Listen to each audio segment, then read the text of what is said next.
Je vais raconter l'histoire en français, même si je suis un Allemand, je vais le lire, et nous deux, on va jouer avec les figures, les ombres chinoises. Et on vous souhaite maintenant, pendant les prochaines 50-55 minutes, beaucoup de joie.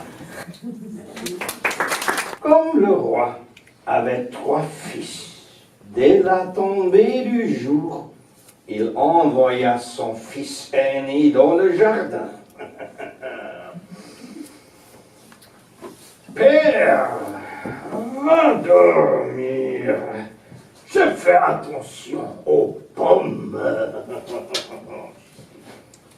Quelle grande mission pour un fils du roi. Observer un abrisseau. Mais le roi ne le croyait pas capable de grandes choses. Il pensait qu'il ferait encore moins bien que ce frère. Oups.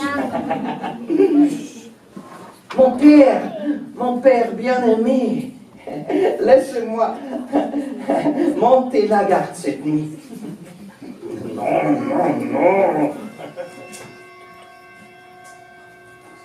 Il y eut un froissement dans l'air et les guetteurs purent voir au clair de lune s'approcher un oiseau dont le plumage brillait comme de l'or.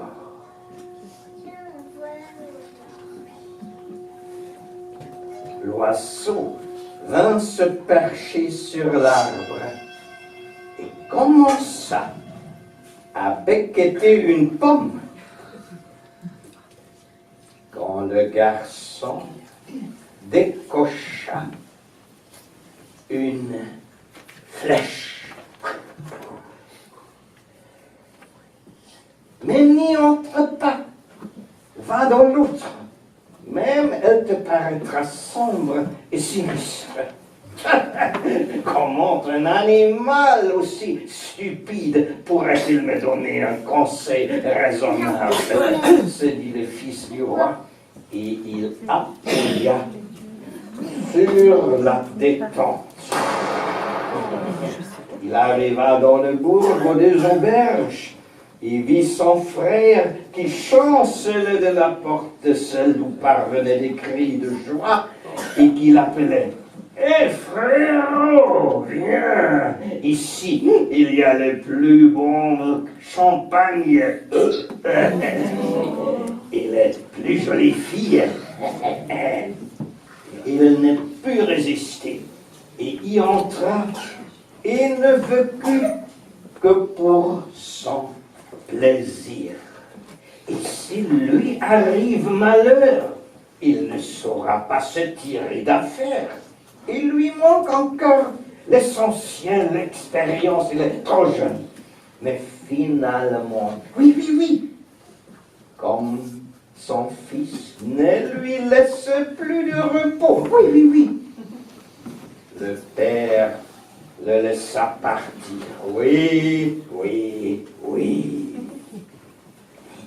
À la lisière de la forêt, il rencontra le renard qui le supplia de lui laisser la vie en échange du bon conseil. Le cadet avait bon cœur et lui répondit « Sois tranquille, petit renard, je ne te ferai aucun mal. Tu ne le regretteras pas. » Répondit le renard.